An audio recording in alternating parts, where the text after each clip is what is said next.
Eu sou Nova. Eu sou Aloy, e este é o Edit Stack Daily.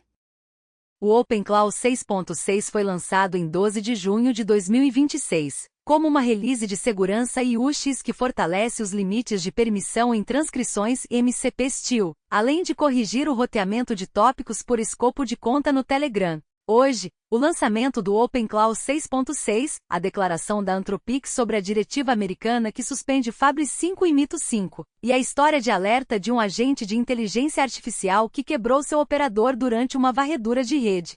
Também vamos analisar um incidente onde um agente de codificação danificou sistemas Fedora, um tutorial em alta no Hacker News para configurações de agentes locais no Massos, e uma acusação de taxa de memória de 1.8 GB na inicialização do Cloud Desktop. Mais adiante na pauta analisamos a gramática de nomenclatura de modelos da Anthropic, a chegada do framework de confiabilidade Apache Bur, a reprodução open source do DeepSec, R1 pela Hugging Face e uma discussão de alta relevância da comunidade sobre a família de modelos DeepSec. Esse lançamento do OpenClaw chega em um momento crítico para desenvolvedores que lançam agentes de mensagens multitenant. Ao mover a deduplicação de dispatch para o SDK e fortalecer os limites de permissão para transcrições e dados de sessão, os mantenedores estão transferindo as garantias de segurança das configurações por agente para os primitivos da plataforma. Quando você combina isso com a notícia de um agente autônomo acumulando uma conta massiva de infraestrutura na rede Overlay DN42, fica claro que a indústria está batendo em um muro onde guardrails no nível do prompt já não são suficientes. Exatamente. Estamos vendo uma mudança em direção ao que chamamos de runtime reforçado. Seja a Anthropic respondendo a diretivas federais na superfície de controle de acesso ou desenvolvedores percebendo que o agente de codificação de inteligência artificial, baseado em terminal Cloud Code essencialmente está criando uma máquina virtual Hyper-V completa para isolamento. O modelo de agente em uma caixa está ficando mais pesado e mais seguro. Temos muitas notícias pesadas em mecanismos para cobrir, desde a durabilidade apoiada pela Apache do Bor até os pipelines de aprendizado por reforço no repositório Open, R1. Vamos começar pela camada de Arnes. A camada de Arnes é onde a capacidade teórica de um modelo encontra a realidade caótica dos ambientes de produção. Este ciclo é dominado pelo OpenClaw 6.6, que foca no problema de ingresso e egresso, como você ingere com segurança conteúdo não confiável de plataformas como Telegram e eMessage sem vazar contexto ou quebrar o estado da sessão durante chamadas de ferramentas. Para qualquer pessoa conectando agentes em pipelines de mensagens de produção, esta release é sobre garantir que texto em string sobreviva a uma chamada de ferramenta e que as permissões farem de forma fechada se o tempo de aprovação de execução expirar. Também é uma semana grande para o movimento de agente local. O tutorial para configurar um agente de codificação local no Massos que ficou em alta no Hacker News mostra que desenvolvedores estão buscando formas de desacoplar seus loops de desenvolvimento de buckets hospedados. Não é só sobre custo, é sobre privacidade e latência, e ter um sandbox que não cobra de você por cada token enquanto itera em um sistema complexo. Quando você olha para o relatório do Cloud Desktop, aquele sobre a VM Hyper-V de 1.8 GB, isso destaca o custo de recursos do isolamento de alta garantia. Esse requisito do Hyper-V é um sinal arquitetural massivo. Ele nos diz que a Anthropic vê a execução local de código gerado por agentes como um modelo de ameaça que requer virtualização em nível de hardware, não apenas um sandbox de software. Enquanto isso, o incidente na rede DN42 onde um agente acumulou uma conta que quebrou a empresa mostra o que acontece quando você tem esse poder de execução, mas nenhum governador financeiro. Se um agente pode provisionar computação mas não está conectado a uma API de billing com um teto rígido, o único ponto natural de parada do loop é o limite do cartão de crédito. Também estamos vendo o ecossistema de peso aberto amadurecer com o projeto Open, R1 da Hugging Face. Reproduzir o loop de aprendizado por reforço do DeepSec, R1 é um passo importante para tornar o raciocínio de nível fronteira transparente. Não estamos mais apenas olhando para os pesos, estamos olhando para os scripts de treinamento e os modelos de recompensa que elicitam comportamento de cadeia de pensamento longa. Esta semana é sobre passar de funciona para como fazemos isso confiável, seguro e acessível. OpenClaw 6.6, publicado em 12 de junho de 2026, É uma release de segurança e latência que toca quase todas as superfícies de ingresso e controle no runtime. O tema principal é limites de segurança reforçados. Transcrições, bins de sandbox, herança de ambiente host, transportes MCP Steel e acesso HTTP do codex todos receberam reforço dedicado. Não é apenas um patch, é uma mudança estrutural em como o runtime lida com payloads sensíveis. Por exemplo, o runtime agora falha de forma fechada em timeout de aprovação de execução. Se um humano ou um governador automatizado não responder a uma solicitação para executar um comando, o agente para em vez de assumir que deve prosseguir ou tentar novamente indefinidamente.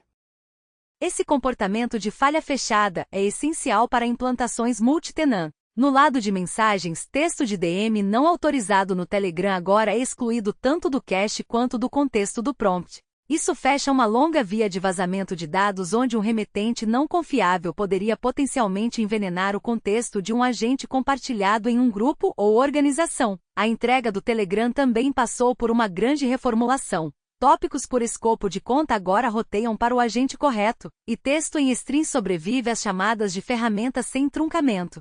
Em versões anteriores, uma chamada de ferramenta podia interromper um string e deixar o usuário com uma resposta parcial. O 6.6 garante que o payload completo seja preservado. O transporte do iMessage também viu uma varredura de melhorias, incluindo reinicializações de entradas sempre ativas e marcadores de eco duráveis. Isso torna a presença do agente em uma thread muito mais confiável. No lado de conectividade, o suporte ao navegador IMCP absorveu o suporte CDP de seção existente. Isso significa que se você tem uma janela do navegador já aberta com um perfil específico, o agente pode descobrir e validar o WebSocket para se conectar a ele, em vez de gerar uma nova instância isolada toda vez. Ele usa um transporte de Loopak HTTP Streamable que reduz significativamente a sobrecarga para chamadas de ferramentas locais. Também devemos falar sobre a UI de controle. A latência de inicialização e primeira resposta caiu porque o runtime agora faz cache de metadados do modelo e usa carregamento preguiçoso para comandos de barra. Se você é um desenvolvedor que mede o tempo até o primeiro toque em uma sessão nova, notará que a espera do catálogo de inicialização foi removida. O runtime não para mais enquanto constrói o índice completo de ferramentas. Ele inicia a sessão e carrega as ferramentas em segundo plano. Finalmente, o suporte a provedores foi expandido com um bordinho ao alto do OpenRouter e suporte para pensamento adaptativo do Claude Fable 5. Uma limitação que vale a pena sinalizar: como o SDK agora é dono da deduplicação de dispatch para o Telegram, qualquer desenvolvedor que implementou sua própria camada de dedupe em um bot personalizado precisa testar novamente sua integração. Você quer ter certeza de que não está suprimindo mensagens duas vezes ou perdendo payloads legítimos porque o SDK e sua lógica personalizada estão brigando pelo mesmo ID de mensagem. É uma arquitetura mais limpa, mas requer uma verificação rápida da configuração de dispatch. A Anthropic publicou uma declaração pública abordando uma diretiva do governo americano instruindo a empresa a suspender o acesso a duas ofertas designadas, Fable 5 e Mito 5. Isso apareceu na página de notícias da Anthropic e imediatamente se tornou um ponto focal importante para desenvolvedores. É um momento raro onde um laboratório de primeiro nível tem que recuar um produto não por uma mudança de roadmap ou deprecação de modelo, mas por uma diretiva de política externa. A mecânica aqui é crítica para qualquer pessoa construindo agentes de nível de produção.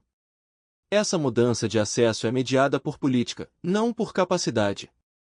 Isso significa que a infraestrutura de inferência subjacente, os pesos do modelo e a stack de serviço não necessariamente mudaram, o gating acontece na superfície de controle de acesso.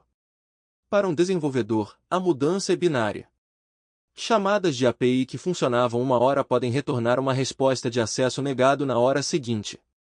Não há atualização de SDK ou ajuste de configuração que possa contornar uma diretiva como essa, porque a autorização é revogada na camada do provedor. Isso destaca um tipo específico de risco de plataforma. Nós falamos muito sobre deriva de modelo, ou indisponibilidade de API, mas isso é descontinuidade de política. Quando você integra um modelo carro-chefe como o Fable 5, você está herdando a pegada regulatória e de conformidade do fornecedor. Se uma diretiva governamental mira um endpoint específico, o impacto se propaga por toda a sua stack. A declaração da Anthropic sugere que eles estão cumprindo a instrução federal, o que muda a disponibilidade para todos os usuários desses produtos específicos. Para equipes integradas com Fable 5 ou Mythos 5, o movimento imediato é verificar quais modelos secundários na sua tabela de roteamento podem lidar com a mesma complexidade de payload. Como isso não é uma falha técnica, não há correção no código. Você tem que girar o identificador de modelo na sua config para um tier disponível. Isso também levanta questões sobre se essas suspensões são limitadas no tempo ou escopo para regiões específicas ou segmentos de clientes. Até vermos mais detalhes, o sinal mais durável para desenvolvedores é que o acesso a qualquer modelo de alta capacidade é um privilégio que pode ser retirado por uma camada acima da stack de integração. Uma história de alerta surgiu no Hacker News esta semana que todo desenvolvedor de agentes autônomos precisa ouvir. Um agente de codificação de inteligência artificial supostamente acumulou uma conta massiva de infraestrutura em nuvem enquanto tentava escanear a rede Overlay DN42. DN42 é um espaço mantido pela comunidade onde pessoas experimentam com roteamento BGP e configurações de rede fora da internet pública. É um playground para engenheiros de rede, mas para um agente autônomo com ferramentas de provisionamento de computação, é um ambiente rico em alvos que pode levar à ruína financeira. A falha técnica aqui é fascinante e aterrorizante. O agente foi instruído a escanear ou mapear a rede. Para fazer isso, ele aparentemente iterou através de prefixos de IP e usou uma ferramenta para provisionar recursos de computação para sondar cada faixa. O problema era a falta de um sinal de terminação externa vinculado ao custo. O agente foi bem-sucedido em sua tarefa, ele estava descobrindo a rede, mas não tinha nenhum loop de feedback que dissesse cada nova descoberta está custando $5 para você. Sem um teto de gastos aplicado na API de billing do provedor ou um kill switch no runtime do agente, o loop simplesmente continuava girando. Este é um loop descontrolado clássico, mas com um raio de impacto financeiro. Em um ambiente de software tradicional, um loop descontrolado pode travar um servidor ou esgotar a memória. Em um ambiente agencial onde o agente tem ferramentas que podem comprar coisas, como computação, armazenamento ou tokens de API, um loop descontrolado esgota a linha de crédito do operador. O agente estava simplesmente seguindo o prompt para mapear a rede, e o LLM provavelmente não tinha o contexto para perceber que mapear significava gastar. Este incidente deixa claro que precisamos parar de tratar os limites de gasto como uma reflexão tardia. Se você dá a um agente acesso a um serviço de nuvem faturável, o limite de segurança precisa existir na camada financeira. Você precisa de uma cota rígida no nível do provedor de nuvem, não apenas uma linha no prompt do sistema pedindo ao agente para ser econômico. Também estamos vendo a necessidade de detecção de anomalias na taxa de gasto. Se a taxa de consumo de um agente saltar de 10 centavos por hora para $10 por minuto, o runtime deve acionar uma pausa imediata para revisão humana. Para qualquer pessoa construindo agentes de longa execução hoje, o movimento prático é provisioná-los dentro de contas com escopo definido e limites rígidos. Use um proxy de API que possa rastrear o custo de cada chamada de ferramenta e encerre a sessão se ultrapassar um limite. Trate o interruptor de corte financeiro como um cidadão de primeira classe da sua arquitetura, logo ao lado da sua lógica de repetição e das suas configurações de timeout. Se o seu agente tem poder de provisionar, ele também precisa ter um limite rígido no seu orçamento. Outro incidente importante envolveu um agente de codificação com inteligência artificial, desta vez causando danos não intencionais ao Fedora e outras distribuições Linux. De acordo com relatórios no LWN, um agente operando em modo autônomo com acesso ao shell executou uma sequência de comandos que efetivamente quebrou o sistema host. Isso reacendeu o debate sobre quanto acesso ao terminal devemos dar a um LLM, especialmente quando está rodando contra sistemas próximos à produção. O mecanismo do dano é bastante padrão para um agente privilegiado. O agente recebe um prompt, talvez para corrigir uma dependência ou instalar uma ferramenta específica, e começa a encadear comandos. Ele pode executar uma atualização do gerenciador de pacotes, tentar modificar uma configuração no diretório do sistema, ou até remover o que percebe como um pacote conflitante. Quando essas ações são realizadas sem um checkpoint humano, o agente pode inadvertidamente excluir uma biblioteca crítica ou sobrescrever uma configuração de inicialização. O problema é que a maioria dos runtimes de agentes trata o acesso ao shell como uma capacidade plana. Não há distinção entre um comando seguro como listar um diretório ou pesquisar texto e um comando destrutivo como remover um caminho ou desinstalar um pacote. Sem uma lista de permissão explícita de comandos ou um modo de simulação, o agente simplesmente executa o que o modelo sugere. No caso do Fedora, o agente provavelmente encontrou um conflito e seguiu o caminho mais direto para resolvê-lo, que envolvia remover pacotes que o sistema realmente precisava.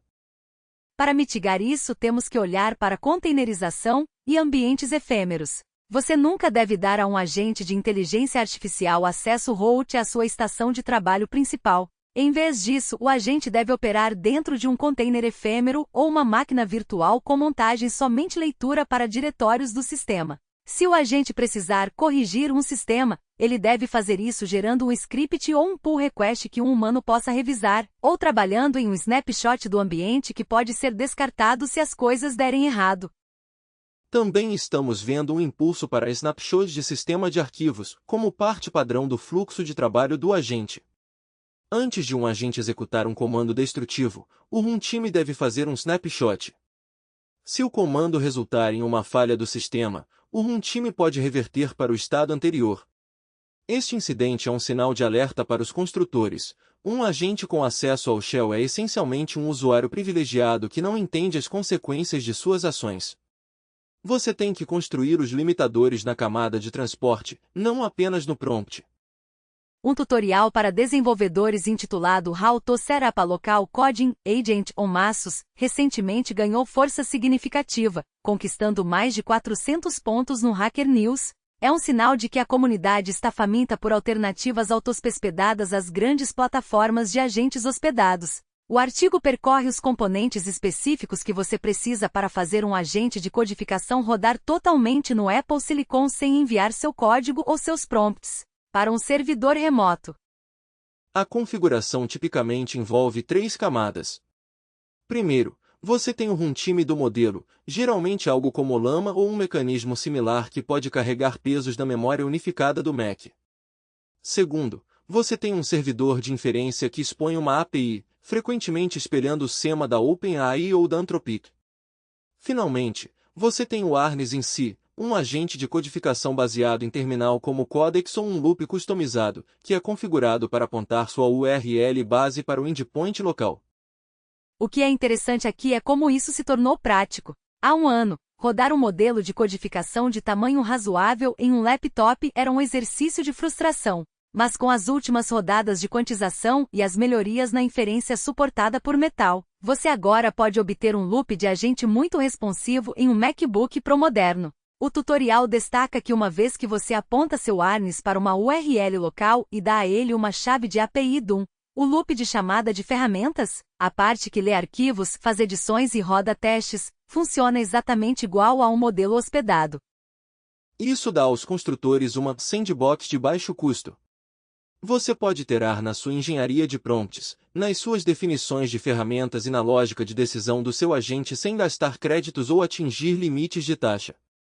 Também é uma excelente forma de lidar com desenvolvimento offline ou trabalhar em codebases sensíveis que são restritas por políticas de privacidade de dados.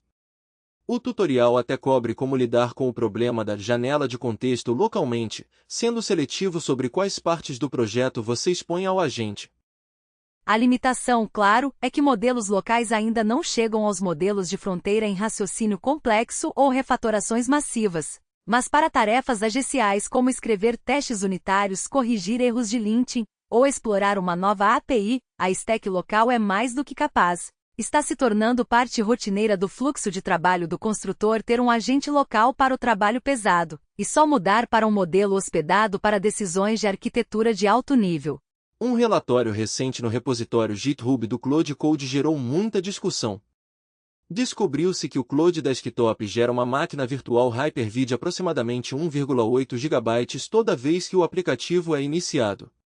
Isso acontece mesmo se o usuário está apenas usando o app para um chat simples e não está invocando nenhuma das ferramentas agenciais que exigiriam um ambiente de execução isolado. Este é um clássico trade-off de recursos no estilo Electron, mas na camada de virtualização. O relatório indica que o ciclo de vida da VM está vinculado ao processo host. Quando você abre o app, ele reserva essa memória imediatamente. Isso é visível no gerenciador de tarefas e permanece lá como um custo de linha de base. A razão pela qual a Anthropic está fazendo isso é provavelmente fornecer uma sandbox aquecida para execução de código. Se o usuário pedir ao Claude para rodar um script ou analisar um arquivo usando uma ferramenta, o ambiente isolado já está lá e pronto para usar. Mas para um desenvolvedor que já está rodando Docker, WSL2 e talvez um LLM local, um imposto extra de 1,8 GB de memória é um golpe significativo.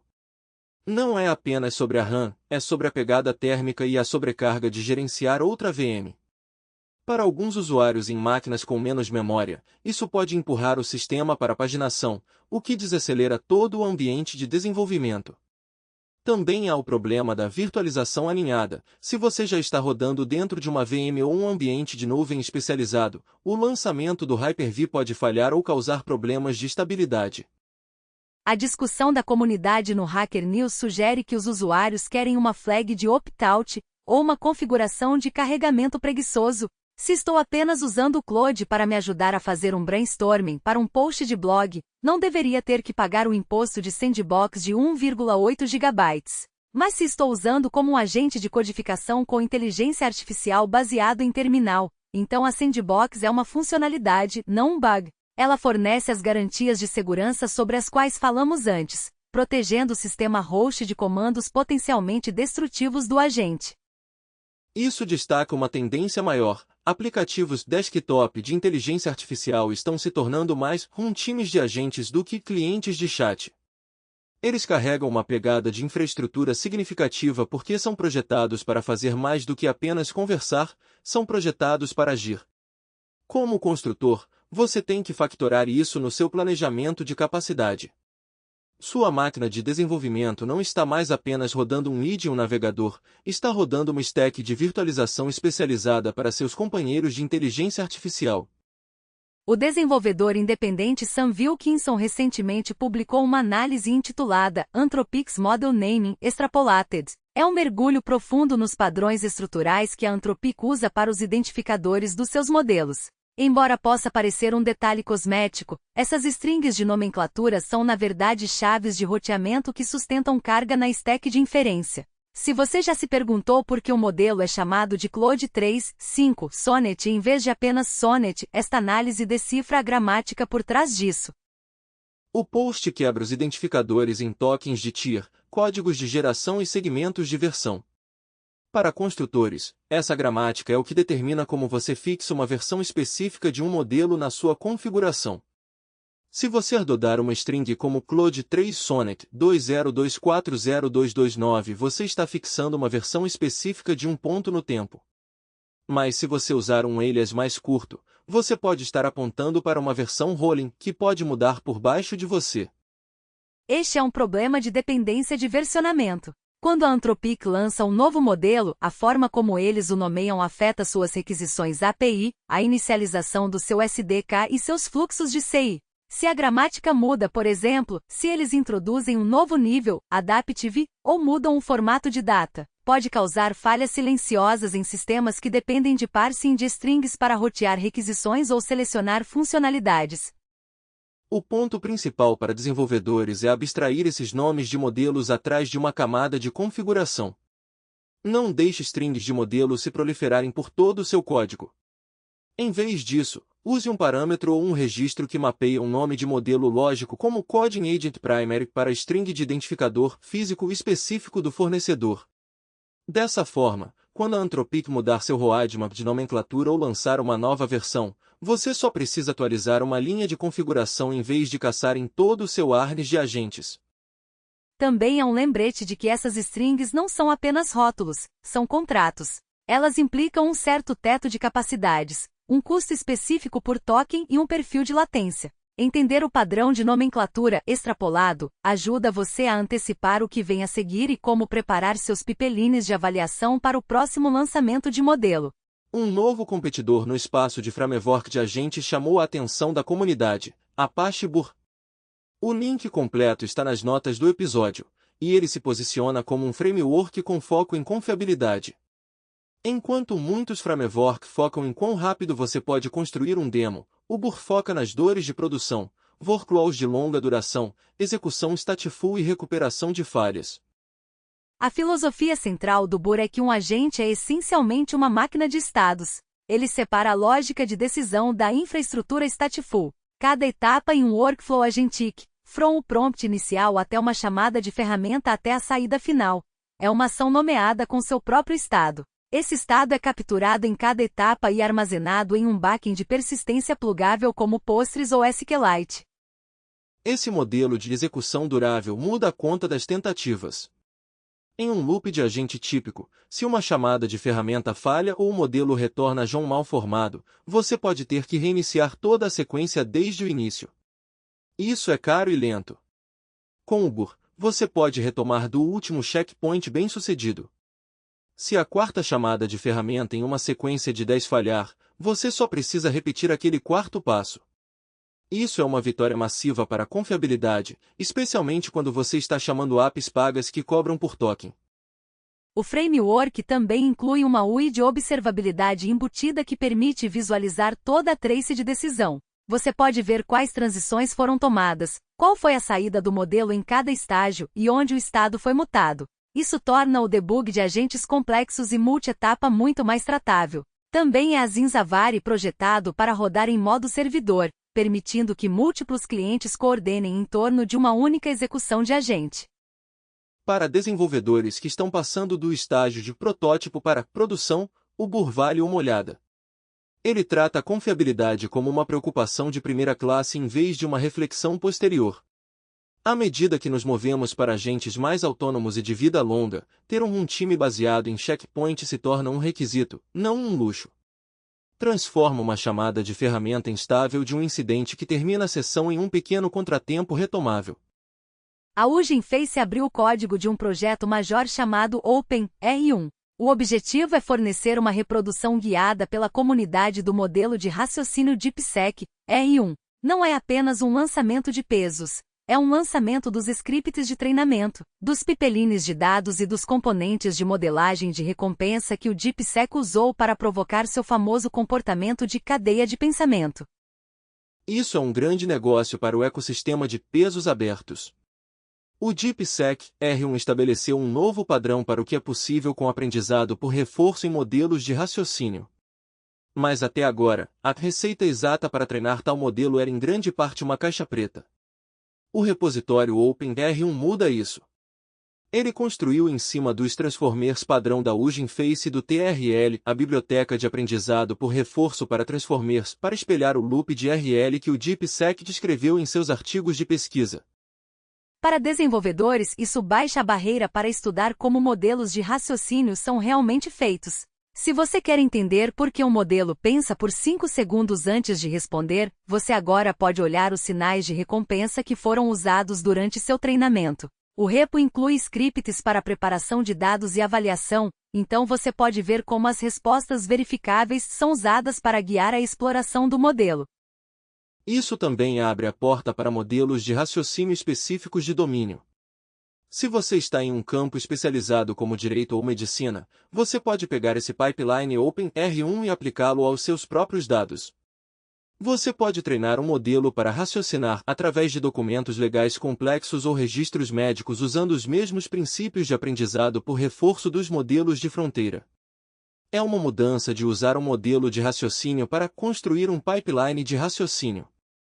O repositório já está atraindo muitos contribuidores que estão portando a abordagem para diferentes modelos base. Enquanto os requisitos de computação para uma reprodução completa ainda são altos, a transparência fornecida pelo OpenR1 é um presente massivo para a comunidade de pesquisa e desenvolvedores. É o ponto de partida para a próxima geração de agentes de raciocínio abertos e verificáveis.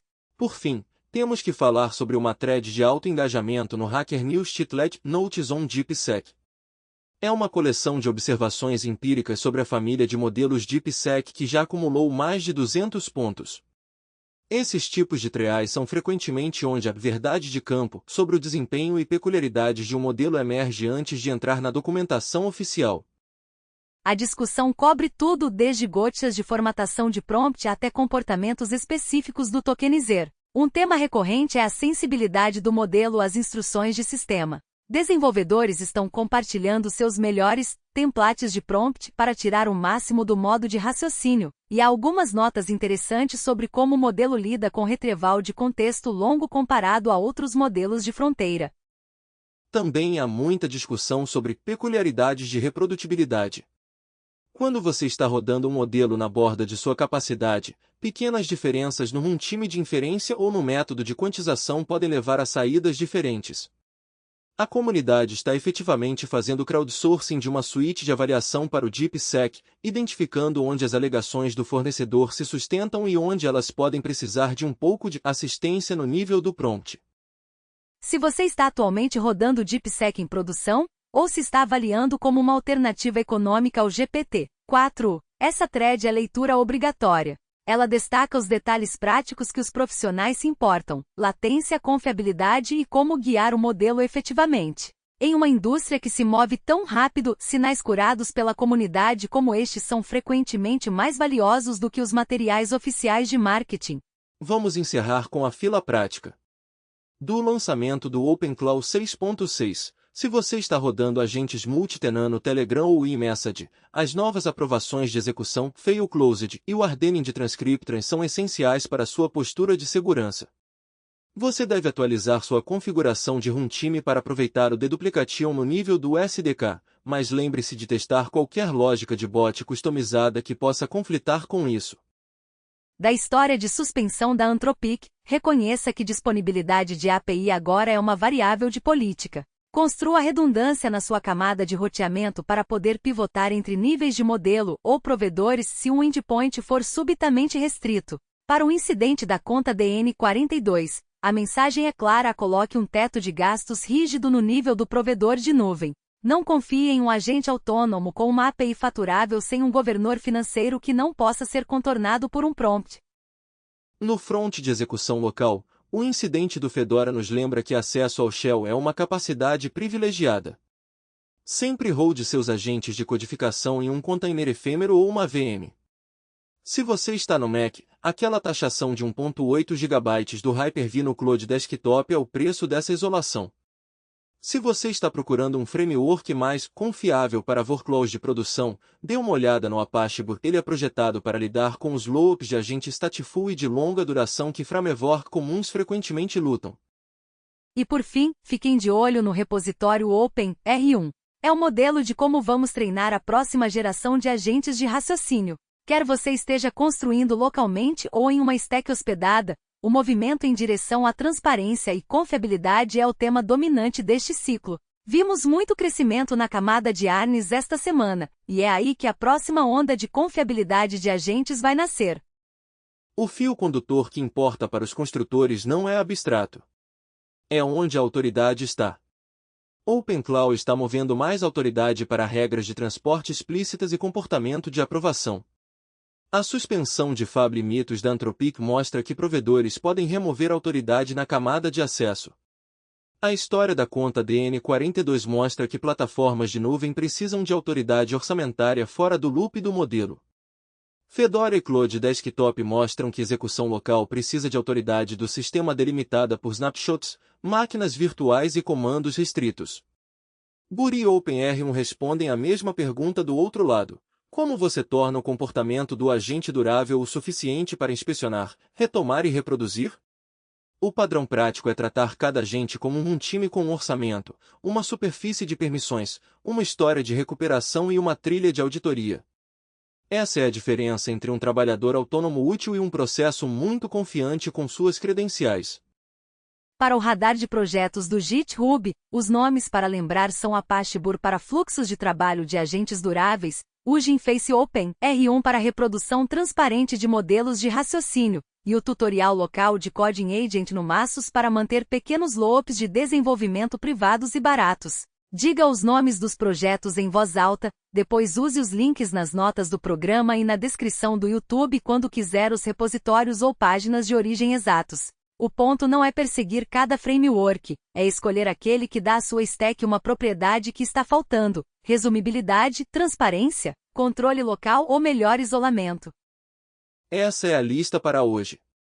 Você pode encontrar todos os links para os repositórios, os lançamentos e as discussões da comunidade nas notas do programa. Se você está procurando os mergulhos técnicos profundos ou os exemplos de configuração específicos que mencionamos, veja as notas do programa em tobionfitnesstech.com. Obrigado por ouvir o Agent Stack Daily. Voltamos em breve.